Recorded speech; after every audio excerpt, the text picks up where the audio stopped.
5%, 6%, 8%, 10%, 12% या 20% या फिर 18%, कितना रिटर्न एक्सपेक्ट करें अपने म्यूचुअल फंड से। तो अगर आप भी एक म्यूचुअल फंड इन्वेस्टर हैं और आप जानना चाहते हैं कि आप कितना रिटर्न एक्सपेक्ट कर सकते हैं म्यूचुअल फंड स्कीम से और कितना रिटर्न या फिर कितना पैसा आपको आपकी इन्वेस्टमेंट से मिल सकता है, तो आज की वीडियो आपके लिए है।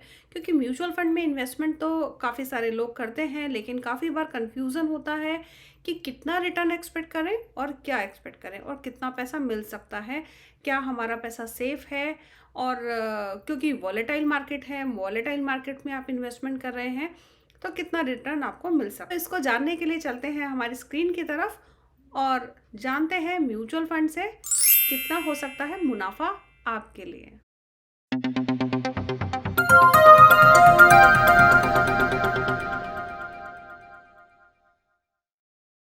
सबसे पहले बात कर लेते हैं कि म्यूचुअल फंड में किस तरीके के फंड्स होते हैं। तो ब्रॉडली यहाँ पर दो कैटेगरीज में फंड्स को बांटा गया है, इक्विटी एंड डेट। तो अभी फिलहाल हम इक्विटी के बारे में बात कर रहे हैं। इक्विटी में भी हम बात कर रहे हैं लार्ज कैप फंड्स की। तो लार्ज कैप फंड में चलिए अभी हमने एक ही फंड के बारे में बात करेंगे, Nippon India large cap fund. तो यहाँ पर देखिए, अगर आप रिटर्न की बात करें तो यहाँ पर रिटर्न हम देख लेते हैं। तो देखिए यहाँ पर रिटर्न क्या दिखा रहा है।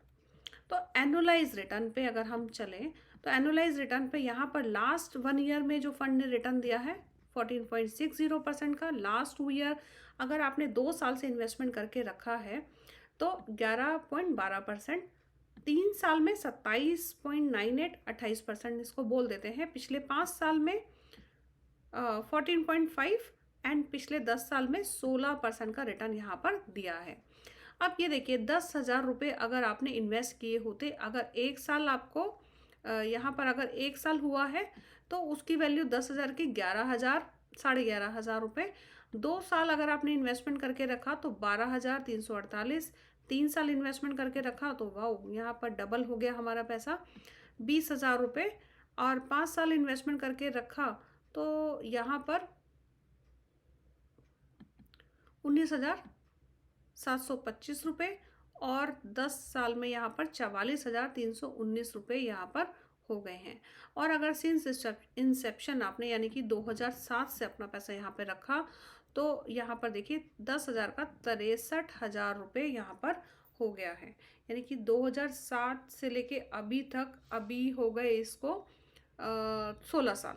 तो 16 साल में आपका पैसा यहाँ पर हो गया 6 गुना। यहाँ पर हम बात कर रहे हैं लार्ज कैप फंड्स की। तो बाकी फंड्स के बारे में भी अगर आप देखना चाहें तो लार्ज कैप फंड्स में ये देखिए, अगर हम बात करते हैं लार्ज कैप फंड्स के रिटर्न की तो 5 साल में अगर हम बात करें तो सारे फंड्स का देखिए, कैनरा रोबेको यहाँ पर 14% का पिछले 5 साल में रिटर्न है। लगभग 14%, 13% ये आपको रिटर्न आप यहाँ पे एक्सपेक्ट कर सकते हैं। लेकिन फिर भी सेफ साइड में हमेशा अगर आप कर रहे हैं तो यहाँ पर सेफ साइड में 10 से 12% से ज़्यादा की रिटर्न एक्सपेक्टेशन नहीं करनी चाहिए। अब अगर हम लार्ज एंड मिड कैप की बात करें, जहाँ पर लार्ज कैप स्टॉक्स और मिड कैप स्टॉक्स में पैसा इन्वेस्टमेंट होता है, तो लास्ट 5 ईयर का रिटर्न देख लेते हैं। तो यहाँ पर देखिए, यहाँ पर एक्सेस ग्रोथ अपॉर्चुनिटी 17.87% का रिटर्न है। और यहाँ पर जो क्वांट का है 18.28% का रिटर्न है। अब हमेशा ये नहीं होता कि जो फंड ज़्यादा रिटर्न दे रहा है वो ही हमेशा बहुत अच्छा फंड है, लेकिन मतलब ये थोड़ा सा एक बेंचमार्क रहता है। काफ़ी सारे फैक्टर्स होते हैं जहाँ पर हमें देखकर फंड को चुनना होता है। तो चलिए एक फंड को यहाँ पर हम क्विकली देख लेते हैं। यहाँ पर 5 स्टार रेटिंग में ICICI का large and mid cap fund भी है। तो यहाँ पर इसको भी देख लेते हैं कि किस तरीके का रिटर्न दिया है, जैसे हमने देखा था। तो यहाँ पर अगर देखिए, फिर से हम उसी चार्ट पे आ जाते हैं। रिटर्न चार्ट यहाँ पर ये आपको दिया हुआ है, आप इसको एनुअलाइज रिटर्न को देख सकते हैं। अब इसके बाद में ये देखिए 1 ईयर में यहाँ पर हम पैसे को देख लेते हैं। रिटर्न के बाद थोड़ी कम समझ में आती है, लेकिन पैसे की बात सबको समझ में आती है। 10,000 रुपये अगर इन्वेस्ट किया तो देखिए 1 साल के बाद में 11,000, 2 साल के बाद में 12,000, 3 साल के बाद में 21,000 और 5 साल के बाद में भी 21,000 रुपये। और 10 साल के बाद में यहाँ पर हो गया हमारा 40,000। और सिंस इंसेप्शन अगर आप देखें तो काफ़ी, क्योंकि 98 का फंड है, मतलब बहुत पुराना फंड है, तो 98 से यानी कि लगभग 25 साल के बाद में अगर 10,000 रुपये इन्वेस्टमेंट किया, 6 लाख रुपये, बहुत ही अमेजिंग रिटर्न है। तो 6 लाख रुपये, 10,000 रुपये के यहाँ पर 6 लाख रुपये आपके सिंस रिसेप्शन यहाँ पर दिखा रहा है। अब आप ये सोचें कि ये सच है या झूठ है, ये रेगुलर साइट्स हैं जहाँ पर कि मतलब रियल टाइम में यहाँ पर फंड्स अपडेट होते हैं, लाइक डेली यहाँ पर एनएवी चेंज होती है और डेली या बेसिस पर। अब हमने बात कर ली लार्ज कैप की, लार्ज एंड मिड कैप की। मिड कैप फंड्स में अगर हम बात करें, देखिए, तो यहाँ पर मिड कैप फंड्स की अगर हम बात करें, क्योंकि यहाँ पर इक्विटी में बहुत अलग अलग तरीके के फंड्स होते हैं, तो 5 साल की अगर हम बात करें तो देखिए, तो यहाँ पर फिर से PGI India mid cap fund, यहाँ पर Motilal Oswal mid cap India, Nippon India growth fund, तो देखिए 21% का लास्ट 5 ईयर में रिटर्न दिया है।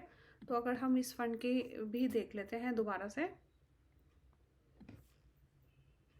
मनी टर्म्स में ही बात करते हैं, 10,000 रुपये का हमारा हो गया 12,294 एक साल के बाद में। 5 साल वाला देखते हैं, क्योंकि जो कि रेलेवेंट भी है हमारे लिए देखना। इक्विटी में निवेश करने के लिए कम से कम 5 साल ज़रूर निवेश करें, अदरवाइज़ आपको रिस्क लेने की बिल्कुल ज़रूरत नहीं है। यहाँ पर आप जाइए डेट फंड में, वहाँ पर इन्वेस्टमेंट कीजिए। तो 5 साल के लिए अगर आपने पैसा लगाया 10,000 रुपये, तो देखिए उसका अमाउंट हो गया 26,000 रुपये। लेकिन ये भी साथ में समझना ज़रूरी है कि मिड कैप फंड्स तो ये लार्ज कैप से ज़्यादा रिस्की होते हैं। तो पिछले 5 साल में अगर आपने पैसा लगाया तो यहाँ पर 10 का 26 हो गया, और पिछले 10 साल में आपने लगाया तो यहाँ पर 58,000 रुपये सिंस इंसेप्शन, यानी कि 95 से लगाया। तो अब आप इसको पढ़ लीजिए, बहुत बड़ी सी अमाउंट लिखी हुई है। ये है हमारा 26 लाख रुपये। तो आप देख सकते हैं म्यूचुअल फंड से आपको मिल सकते हैं amazing return, one time investment, या फिर अगर आप रेगुलर एसआईपी के ज़रिए भी इन्वेस्टमेंट कर सकते हैं। तो चलिए अभी हम दूसरा फंड देख लेते हैं। मिड कैप की हमने बात कर ली। स्मॉल कैप, स्मॉल कैप थोड़ा मिड कैप से भी ज़्यादा रिस्की होता है। तो अगर आपका ड्यूरेशन लंबा है, 7 साल या फिर उससे प्लस है, तभी यहाँ पर जाइएगा, अदरवाइज़ आपके लिए प्रॉब्लम भी खड़ी हो सकती है, क्योंकि शॉर्ट टर्म में कभी ये नेगेटिव रिटर्न भी दे सकते हैं। ऐसा नहीं है कि हमेशा जो ग्रास है वो दैट इज़ ऑलवेज ग्रीन, हाँ, looks greener from the other side, लेकिन इसका लिए आपको जानना बहुत ज़रूरी है। अभी चलिए 5 स्टार रेटिंग का फंड ही देखते हैं, हम ज़्यादा उसमें नहीं जाएंगे। तो यहाँ पर अगर हम बात करें,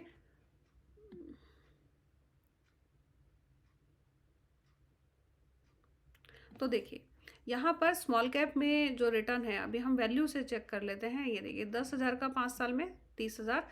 देखिए अब इसमें शॉर्ट टर्म के रिटर्न पे बिल्कुल मत जाइए, क्योंकि यहाँ पे देखिए नेगेटिव रिटर्न भी आपको दिख रहा है, ठीक है। तो इस तरह का जो ये रिटर्न है नेगेटिव, आपका 2 साल में, 3 साल में भी आपको दिखाई दे सकता है। Small cap fund risky fund है। तो 5 साल में देखिए 10 का 30, और 10 साल में 10,000 का 1,16,000 रुपये। तो यहाँ पर रिस्क की अगर बात करें तो रिस्क यहाँ पर है, लेकिन अगर आपने अपना एक पोर्टफोलियो बनाया है, आपने अपने फंड को डिवाइड किया है, तो एज सच इतना रिस्क भी नहीं होता। और अगर आप लॉन्ग टर्म के लिए इन्वेस्टमेंट कर रहे हैं तो वहाँ पर इतना रिस्क यूजली नहीं होता। आप थीमेटिक फंड भी देख लेते हैं। थीमेटिक फंड में देखिए, अगर हम थीमेटिक फंड की बात करें तो पिछले 5 साल का और 10 साल का रिटर्न देख लेते हैं। तो देखिए यहाँ पर, क्योंकि हम लाइक अगर हम बात करें तो ये देखिए, ये देखिए यहाँ पर जो है अलग अलग तरीके के थीमेटिक फंड्स हैं। तो अभी हम इन्वेस्को इंडिया इंफ्रास्ट्रक्चर फंड, देखिए सबसे ज़्यादा रिटर्न जो दिया है 21.69, Aditya Birla digital India regular plan और एसबीआई इंफ्रास्ट्रक्चर प्लान। तो यहाँ पर अगर हम इसको देख लें, और टेक्नोलॉजी भी काफ़ी समय बूंद पर था। चलिए हम टेक्नोलॉजी को देख लेते हैं फ़िलहाल के लिए। तो टेक्नोलॉजी में भी अभी 3 स्टार की रेटिंग है फ़िलहाल। तो देख लेते हैं पिछले 10 साल में यहाँ पे 10,000 रुपये अगर इन्वेस्टमेंट किया तो इसका वैल्यू हो गया 52,000, 52,000। यहाँ पर देखिए YTD 1,10,000 रुपये है। और अगर सिंस इंसेप्शन यानी कि 2000 के साल से 23 साल से इन्वेस्टमेंट करके रखा तो ये देखिए यहाँ पे जो रिटर्न है वो हमारा 1,47,750 रुपये। तो इस तरीके के रिटर्न आप एक्सपेक्ट कर सकते हैं। लेकिन फिर से यही बता रहे हैं कि 12% से रिटर्न से ज़्यादा आपको एक्सपेक्टेशन यहाँ पर नहीं रखनी चाहिए, वो भी लॉन्ग टर्म में। शॉर्ट टर्म में इक्विटी इन्वेस्टमेंट किसी के लिए भी सूटेबल नहीं हो सकती। माइट बी कभी ऐसा हो सकता है कि शॉर्ट टर्म में क्योंकि मार्केट अगर ऊपर जा रही है तो अच्छा रिटर्न आपको मिल जाए, लेकिन हमेशा ऐसा पॉसिबल नहीं होता। तो इसीलिए be prepared to take risk and see the negative और लो रिटर्न्स। बिकॉज बहुत सारे इन्वेस्टर्स ऐसा होता है कि कहते हैं कि म्यूचुअल फंड से रिटर्न नहीं आया, तो उसका कारण यही है कि अगर आप सही ड्यूरेशन और सही टाइम पे अगर आपने इन्वेस्टमेंट किया 5 साल के लिए और आपने निकाल लिया 1 या 2 साल में, तो उस समय में आपको नेगेटिव रिटर्न या फिर कम रिटर्न देखने को मिल सकते हैं। हालांकि पैसा डूबने की बात यहाँ पर यूजुअली नहीं होती, कभी अभी तक नहीं देखी गई, लेकिन फिर भी रिस्क हमेशा होता है। तो देखिए अगर हम हाइब्रिड फंड जहाँ पर इक्विटी और डेट का कॉम्बिनेशन होता है, तो इक्विटी हाइब्रिड यानी कि मतलब ये इक्विटी ओरिएंटेड, इक्विटी का पार्ट इसमें ज़्यादा है और डेट इन्वेस्टमेंट यानी कि जैसे सिक्योरिटीज़ होती हैं, ट्रेजरी बिल्स वगैरह होते हैं, उसमें भी इन्वेस्टमेंट होता है। गवर्नमेंट सिक्योरिटीज़ में, गवर्नमेंट बॉन्ड्स में पैसा इन्वेस्टमेंट होता है। तो ये देखिए हाइब्रिड फंड्स में जो इन्वेस्टमेंट का रिटर्न है, देखिए पिछले 5 साल में यहाँ पर 11%, 13%, इस तरीके का रिटर्न, 15%। ये देखिए Kotak equity hybrid, SBI equity hybrid 12.58%, इस तरह का रिटर्न यहाँ से आप एक्सपेक्ट कर सकते हैं। अब एक बार डेट फंड्स की भी बात कर लेते हैं, जिनके बारे में अभी हम आपको बता रहे थे। तो देखिए डेट फंड में भी बहुत सारे तरह की कैटेगरीज होती हैं। Low duration, short duration, medium to long duration, dynamic bond, gilt funds, ठीक है, corporate bond funds, credit risk funds, floater funds, banking and PSU, liquid funds, ultra short duration. तो बहुत सारे तरीके के फंड्स हैं, क्योंकि आपकी कैटेगरी क्या है, आपका इन्वेस्टमेंट का टाइम क्या है, उसके अकॉर्डिंग ये फंड का जो रिटर्न है वो डिपेंड करता है। चलिए एक बार लो ड्यूरेशन में देख लेते हैं कि अगर आपने वन टाइम पैसा इन्वेस्टमेंट किया है, तो क्योंकि लो ड्यूरेशन है तो आप 1 या 2 साल के लिए ही करेंगे। तो यहाँ पर हम देख लेते हैं कितना रिटर्न है। देखिए मैक्सिमम यहाँ पर लास्ट 1 ईयर में आ रहा है 7.49, लास्ट 2 ईयर में आ रहा है 5.61। तो यहाँ पर आप लो ड्यूरेशन में इस तरीका का पैसा का रिटर्न आप एक्सपेक्ट कर सकते हैं। अब अगर हम बात करें कि शॉर्ट ड्यूरेशन में हम देख लेते हैं वो भी। तो अगले 5 ईयर में इन्वेस्टमेंट का देखें तो देखिए यहाँ पर शॉर्ट ड्यूरेशन, शॉर्ट टर्म में यहाँ पर पिछले 2 साल में, पिछले 1 साल में, पिछले 3 साल में और पिछले 5 साल में, ये फंड्स इक्विटी के कंपैरेटिवली काफ़ी सेफ होते हैं। और यहाँ पर आप अपने ड्यूरेशन के अकॉर्डिंग मीडियम ड्यूरेशन में देख लेते हैं। अगर 3 से 5 साल अगर आप इन्वेस्टमेंट कर रहे हैं तो देखिए यहाँ पर मीडियम ड्यूरेशन में आदित्य बिरला ने यहाँ पर दिया है 13.49% का रिटर्न, काफ़ी अच्छा रिटर्न है, एक्स्ट्रा ऑर्डिनरी रिटर्न है। लेकिन चलिए 5 देखिए वैसे दूसरे जो फंड्स हैं यहाँ पर 3 साल में 4 से 8% का सिर्फ एक ही फंड ने रिटर्न दिया है। यहाँ पर देखिए पिछले 5 साल में 1% का नेगेटिव रिटर्न भी दिखाई दे रहा है। तो यहाँ पर देखिए 7.23% का रिटर्न है, 6.83। तो इस तरीके का रिटर्न यहाँ पे आप एक्सपेक्ट कर सकते हैं। ये है डेट म्यूचुअल फंड्स। अभी हम इसमें बात कर लेते हैं जो कि काफ़ी बैंकिंग एंड PSU फंड्स। लेकिन यहाँ पर जब भी आप फंड लें तो पूरी इसकी सिक्योरिटीज़ वगैरह देख के तभी यहाँ पे फ़ंड लेने का फ़ायदा है, और क्योंकि यहाँ पे आप शॉर्ट टर्म में अदरवाइज़ नुकसान भी हो सकता है। तो देखिए बैंकिंग एंड PSU में पिछले 3 साल में कोई बहुत ख़ास रिटर्न नहीं आया। पिछले 5 साल में देख लेते हैं तो यहाँ पर लगभग 7% का रिटर्न आपको देखने को मिल रहा है। और इसके अलावा जो है एक बार डायनेमिक बॉन्ड भी देख लेते हैं, कॉर्पोरेट बॉन्ड देख लेते हैं। चलिए थोड़ा सा टाइम ले रहा है ये। तो देखिए पिछले 5 साल में ये देखिए ये है कॉर्पोरेट बॉन्ड या फिर कॉर्पोरेट बॉन्ड के फंड्स हैं। देखिए पिछले 5 साल में 6.75, 7.35 ये सभी फंड्स का रिटर्न है। तो यहाँ पर आप देख सकते हैं किस तरीके का रिटर्न आप एक्सपेक्ट कर सकते हैं। और इसके अलावा जो है डायनेमिक बॉन्ड फंड्स का भी एक बार चेक कर लेते हैं।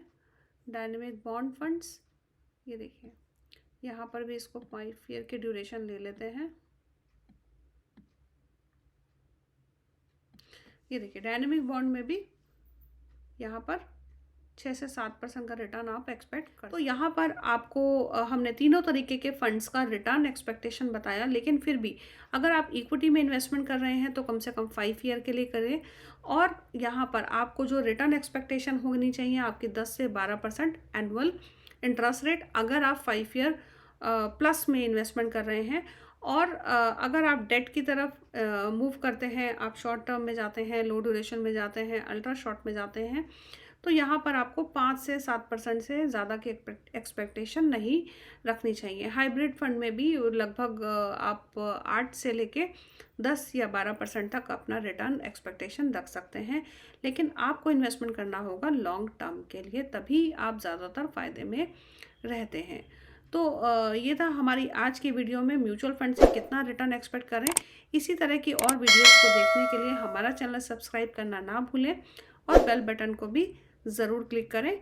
और इसके बारे में और जानकारी अगर आप चाहते हैं तो आप हमारे ब्लॉग्स पढ़ सकते हैं bestinvestindia.com पर। तो मिलते हैं हमारी अगली वीडियो में। Till then bye.